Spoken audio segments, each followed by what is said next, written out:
မင်္ဂလာပါကျွန်တော်ဒီနေ့ဒေါက်တာအေကိုရောက်ရှိနေပါတယ်ကျွန်တော်မျက်နှာကိုလည်းမပြုတ်ပြနေတာလည်းကြာပြီပြီးတော့မထိန်းနေတာလည်းကြာပြီဆိုတော့လိုအပ်တာလေးလုပ်ဖို့အတွက်ဆရာဝန်ပြောက်စီရမှာဖြစ်ပါတယ်ကျွန်တော်ဒီနေ့လုပ်မှာက height လေးကျွန်တော်လုပ်ဖြစ်မယ်ပြီးတော့ကျွန်တော်နည်းနည်းအရေးကြောင်းနည်းနည်းတွန့်နေရလေးပြီးတော့နည်းနည်းကိုနည်းနည်းပြန်ပန်းနွမ်းရနေတဲ့ပုံလေးပေါက်နေပြီလို့ထင်တဲ့အတွက်ကြောင့်မို့လို့လိုအပ်တာလေးလုပ်ဖို့အတွက်ဆရာစီရောက်ရှိနေပါတယ်။အားလေးလုပ်ဖြစ်မလဲဆိုတော့ကျွန်တော်နဲ့တူလိုက်ကြည့်ပြီးတော့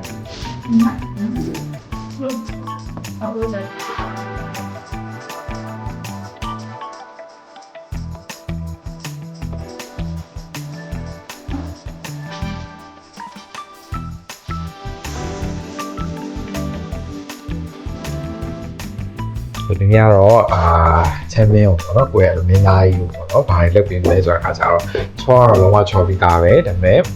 သူကိုသူနည်းနည်းလေးပုံမှာဟို fresh မဖြစ်ဘူးလို့ထင်လို့နည်းနည်းလေး fresh ဖြစ်အောင်လို့ဘာတွေလုပ်ပြီးလဲဆိုတော့ဒီနားလေးတွေပေါ့ဒီညာလေးကို treatment လုပ်ပြီးမယ်ဒီ smile line နေရာလေးကို treatment လုပ်ပြီးမယ်ဒီမျက်လုံးအောက်လေးဆိုလည်းနည်းနည်းလေးခပ်ပြေပြေလေးနဲ့ဖြစ်သွားအောင်ပြီးသွားအောင်ပေါ့နော်အဲ့နာလေးက treatment လုပ်မယ်ဒီအခါကျဒီဖူးလေးမျက်လုံးပေးလေးမျက်မှောင်ကျုံတဲ့နေရာလေးဆိုလည်းခပ်တင်းတင်းလေးဖြစ်သွားအောင်ပေါ့အဲ့ဒါလားဆိုလို့ရှိရင်ရပြီစားတော့ဘာမှမလုပ်ဘူးစဉ်းစားတာဒါပေမဲ့ဆရာဆိုတော့လုပ်လို့မရတော့ဒါပေမဲ့လည်းခုနပြောဟိုလေသူများတဲ့ရှင်ချမ်းမရတကယ်ဟိုညာမှုပြိုပါကျေးဇူးပါโอเคအဲ့ဆိုလို့ရှိရင်စလိုက်ကြမယ်ဘာမှတော့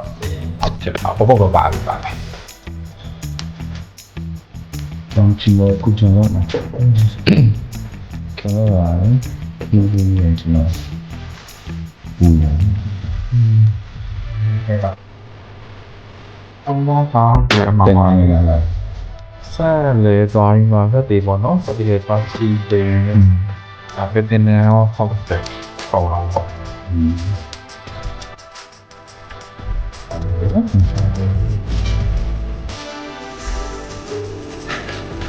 ရပါပြီကျေးဇူးပါခင်ဗျ โอเคဆက်ရအောင်လည်းပေါ့နော်ဟုတ်